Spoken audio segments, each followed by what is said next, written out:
Hi everyone, we are Gallivanto Vacationists. This is our first video on a dream destination. We hope you all like it. So please support us by liking, sharing and commenting your views about our videos. This being our first video, we would like to start from our very own state Karnataka, and our very favorite place is Mysore. We are Bangaloreans. As a couple, we had a clear plan to cover 5 important places in Mysore and returning back to Bangalore in a single day. So, for those who are looking out for one day Mysore trip, we hope this will help you. As we all know, Mysore is noted for its heritage structures and palaces, so we call it a palace city. The moment we think of Mysore, the places that strike our mind is Chamundi Hills, Zoo, Palace, Brindavan Garden, and so on. And yes, we too wanted to see them all in just a single day. So we started from Bangalore in the morning at 5 a.m. in our own vehicle. On our way to Mysore, we have Srirangpatna. We stopped there at 8:15 a.m. to seek blessings from Lord Sri Ranganatha Swami. We quickly finished the darshan and came out of the temple at 9:30 a.m. The timings of this temple is 7:30 a.m. to 1 p.m., 4 p.m. to 8 p.m. Those who come to this temple, don't forget to take a minute to notice the beautiful carvings at the entrance gopuram of the temple. The temple is surrounded by the river Kaveri, which adds to the beauty of the temple. After coming to the entrance, we completed a quick breakfast and headed towards Mysore, which is just half an hour from here. After reaching Mysore, 13 km to the southeast of Mysore, we have the famous Chamundeshwari temple atop Chamundi Hills. The temple timings here is 7:30 a.m. to 2 p.m., 3:30 p.m. to 6 p.m., 7:30 p.m. to 9 p.m. We have free darshan here. Those who want special darshan can pay rupees 100 per person and then can have the darshan.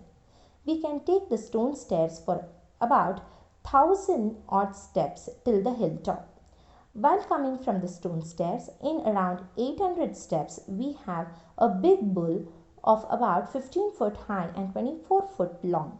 It is a granite statue. It is a devoted bull ridden by Lord Shiva. For those who cannot walk and don't want to walk, their vehicles can go directly till the temple and can park them there and then go to the darshan also. So these are the ways for darshan. We reached the temple around 10:30 a.m. or 10:45 a.m. and went for free darshan, and the carvings in the temples are very beautiful. Felt very spiritual after the darshan. Outside the temple, we have Mahishasura statue with sword in his right hand and a cobra in his left hand. So, those who visit Chamundi temple will surely click a pic here, and so as we to click the pic with him. We would like to quickly share a small story of this place which we heard from our parents. This Mahishasura was a demon who ruled Mysore then.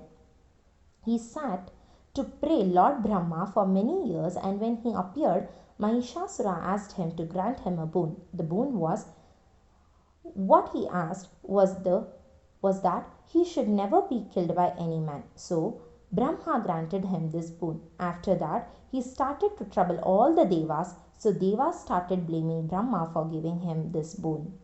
Brahma went to seek Shiva's help, but Shiva too couldn't help him. At that time, Parvati came for his help to kill Mahishasura. She was given all the powers and weapons by all the devas, and she came down to the hills on a lion and battled with Mahishasura for 10 complete days and completely destroyed him. So the people of Mysore believe that she protects them and the city from all the evil, and the battle is the symbol of good over the evil, and they celebrate these 10 days as Dasara every year. So we finished our darshan of Chamundeshwari around 11:30 a.m. and started off to the palace. Mysore Palace is 30 minutes drive from the hills. We reached the palace around 12 to 12:10 p.m. There is huge parking place, so need not worry about it. We collected the entry tickets from the gate counter and headed towards the palace. The entry tickets for Indian nationals are rupees 50 per person, 30 rupees for children between 10 to 18 years. Timings of the palace is 10 a.m. to 5:30 p.m. To enter the palace, you will have to remove your shoes or slippers as they are not allowed inside. This palace is very good to see from outside too. The palace is surrounded by a large garden. It is the grandest building in India. Stepping inside, we felt as if we are watching some historical movie, and I remembered the scenes of a very well known Kannada movie, Mayura. The delicate carving made us speechless. We can see Darbar Hall, the Amba Vilas, Royal Howda, that is an elephant seat made with 84 kg of gold, Kalyana Mantapa, which is in an octagonal shape, the portrait gallery, and as well as many items on display. Every single door we enter were very beautifully carved. Every single thing that we saw was just a masterpiece, I can say. We can see the Mysore state emblem, the Gandaverunda, that is a bird with two heads and a single body, on the walls of the palace. The deep pink marble domes were a treat to eyes. Cameras are not allowed inside to click pictures, but we should really see this. We were mesmerized to see each and every detail that we even forgot that we have mobile in our hands. So within 1.5 hours we were outside. We have few shopping stores. Those who are interested can shop. Even after coming outside the palace, we were completely in the same mood of details that we saw inside. It was almost 2 p.m. and we wanted to have our lunch, so we had a full South Indian meals near to the palace.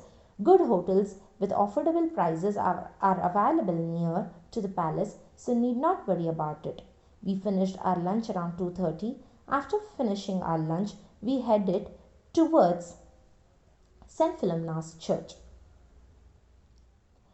This church, which is very near to the palace, it just took 15 minutes for us to reach there. So by 2:45 we reached the church, and we have good parking facility here too. No entry fees for going inside the church. Timings of the church from 5 a.m. to 6 p.m. every day.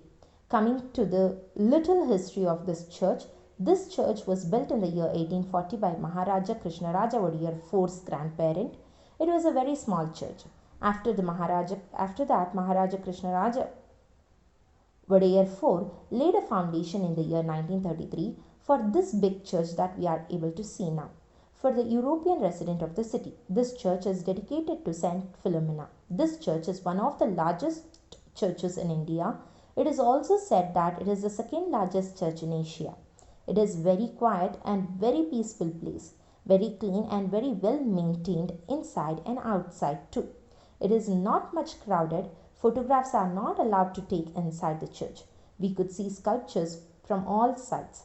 We could see the passage underground where we can see the donor's name etched on the walls. This place just takes 20 to 30 minutes of your time, so we came out within an half an hour, that is around 3:15 p.m. We headed towards the zoo. Zoo is too very close to the church, just 10 minutes of travel. We reached there and parked our vehicle and stood for the tickets around 3:30 p.m. Every entry tickets for adults were for 80 rupees. Children aged between 5 to 12 years were charged 40 rupees, and below 5 years the entry fees was free. Timings of this zoo is from Monday to Sunday it is 8:30 a.m. to 5:30 p.m. and Tuesdays the zoo is holiday. The official name of this zoo is Sri Jayachamarajendra Zoological Gardens. It is almost 157 acres. It is one of the oldest and most popular zoo in India. It's home for a wide range of species like gorilla, chimpanzees, cobra, crocodile, deer, zebra, giraffe and so on. Variety of birds with very colorful that you can see. Those who are bird lovers or those who like watching birds, birds are very active in the morning time, so they can surely visit this place in the mornings. It's a quite big zoo, so you may have to walk a very long time, so it is better you have your energy back. While those who cannot walk can offer to buy a vehicle, to book a vehicle over there for a chargeable price. Cameras are not allowed, but still if you want a camera, for the still camera they charge 100 rupees and for the video camera they charge 200 rupees. You may need 2 to 3 hours to thoroughly see the zoo. Since time was running for us, we quickly went through the zoo roughly in 2 hours. The time was almost 5:30. That's too high time, we know, because of which we were completely tired and couldn't take another step. We had a tea and some snacks in the small shop near to the zoo and started towards the Brindavan garden. The Brindavan garden is 16-kilometer drive from the zoo. It takes half an hour, we knew, and we headed very fast towards the Brindavan garden. And we could reach there by 6:15 p.m. I didn't want to miss the musical fountain, which was the most awaited thing of my trip. It starts at 6:30 and ends by 7:30. We parked our vehicle and we went to the entrance gate. The main entrance gate welcomes us so warmly after a long tired walk in the zoo because both sides of the gate we have a rose garden which completely removed the tiredness from our face by seeing its beauty. Entry tickets are 15 per person, 5 rupees for children for age between 5 to 10 years. And the garden is built by Sri Sir Mirza Ismail, who was then Diwan of Mysore state. It spreads of almost 60 acres. The garden is laid out on the three terrace and ends in a horseshoe shape. It has illuminated fountains, botanical parks, variety of plants, flower gardens, and fun-filled boating. It's a place for everyone from every age group. There is no restriction on photographs, so those who are photo lovers can click as many as photos that they want. There are shops for purchasing snacks, food and beverages are available. The musical fountain got over our eyes and we thoroughly enjoyed the music, and the lights completely changed the complete environment. This trip was so satisfactory. This is how we completed our one-day trip of Mysore. We were out of the garden at 8 p.m. and headed towards Bangalore. This is all about how I planned my one day trip to see the 5 important places of Mysore. Coming to the budget, we have to say Mysore from Bangalore, Mysore is 146 kilometer, and for to and fro it is almost 292 kilometers, and in and around Mysore we may have to go 50 kilometers, so approximately 350 kilometers we may have to travel. So those who have a vehicle of which gives 18 kilometer as their mileage, they may have to spend 1500 to 1800 on their petrol. And for the entry fees is around entry fees and the parking charges, if you take, it may take you around 300 rupees per person. So since we were couple, we spent some 600 approximately. For the breakfast, lunch and snacks, I would like to approximate it up around 1000 rupees, and so I would say you may have to spend 3500 for couple for one day Mysore trip. I hope this information is enough for your travel and to plan yourself for a day's trip to Mysore. If you like it, please share it, comment below, and support us throughout our journey. Thank you.